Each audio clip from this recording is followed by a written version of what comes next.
IMU, clear to reverse. No one has ever seen anything like this. Welcome, boys and ghouls, to another installment of Monster Mike's Mayhem. On today's special installment,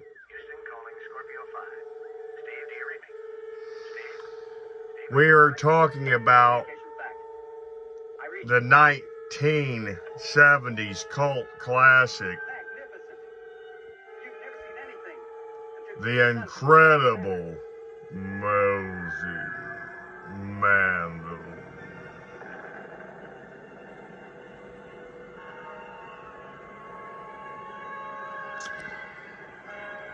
Back in the 1970s, there was a craze going around as far back as the 60s with the space race. We were trying to get to the moon. Everybody knows of the 1969 moon landing.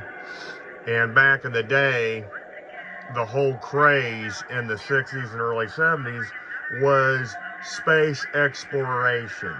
So you're going to get your cool, interesting, weird sci-fi movies and sci-fi horror related-esque type movies of the 1960s through the 1970s. You got your, everything from Incredible Melting Man all the way through to The Black Hole, Star Trek, the motion picture, Star Wars, everything, Aliens. So you're gonna find these weird type horror sci-fi-ass monster movie type things, and people enjoyed these movies back then, and they went and flocked out in droves to see these at drive-ins and cinemas. For all you monsters out there who like these weird things, I happened to be on Etsy back in 2019. I was scouring Etsy and I found this guy named Stexe. I think his name is Stexe.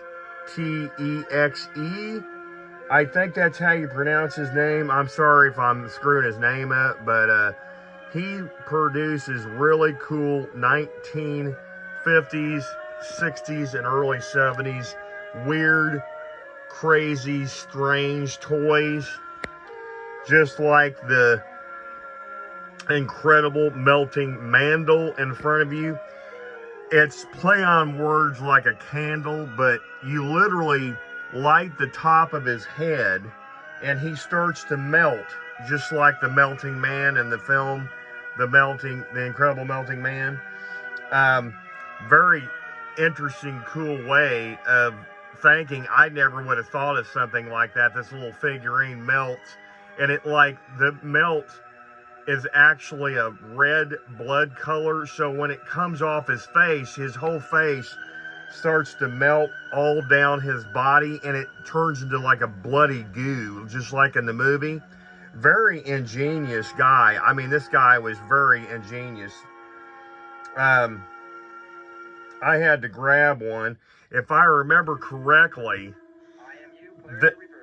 this movie was a cult classic. It didn't do very well in the cinemas. I don't know. I can't remember.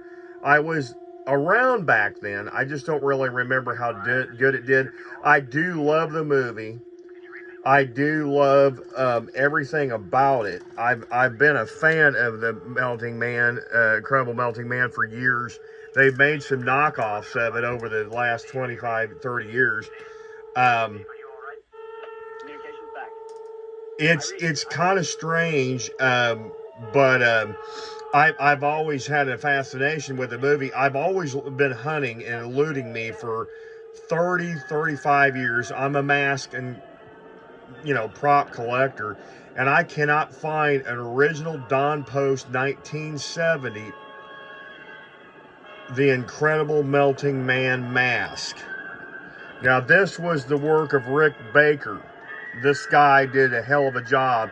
He had done a few movies prior to this, and one of them was this film, and was very, very successful at getting the makeup to melt and do the layers and the disgusting, layers and all that kind of jazz. I thought it was really interesting.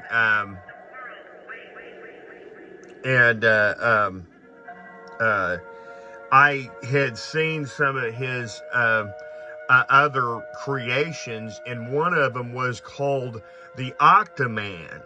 And the Octoman came out in the early 70s as well, and that was one of Rick Baker's first films.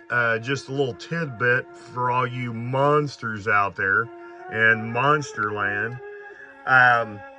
But the interesting thing about this whole thing is, if you guys, I'll give you another piece of trivia that you guys didn't notice. I don't know if you ever noticed this. You might have. I don't know.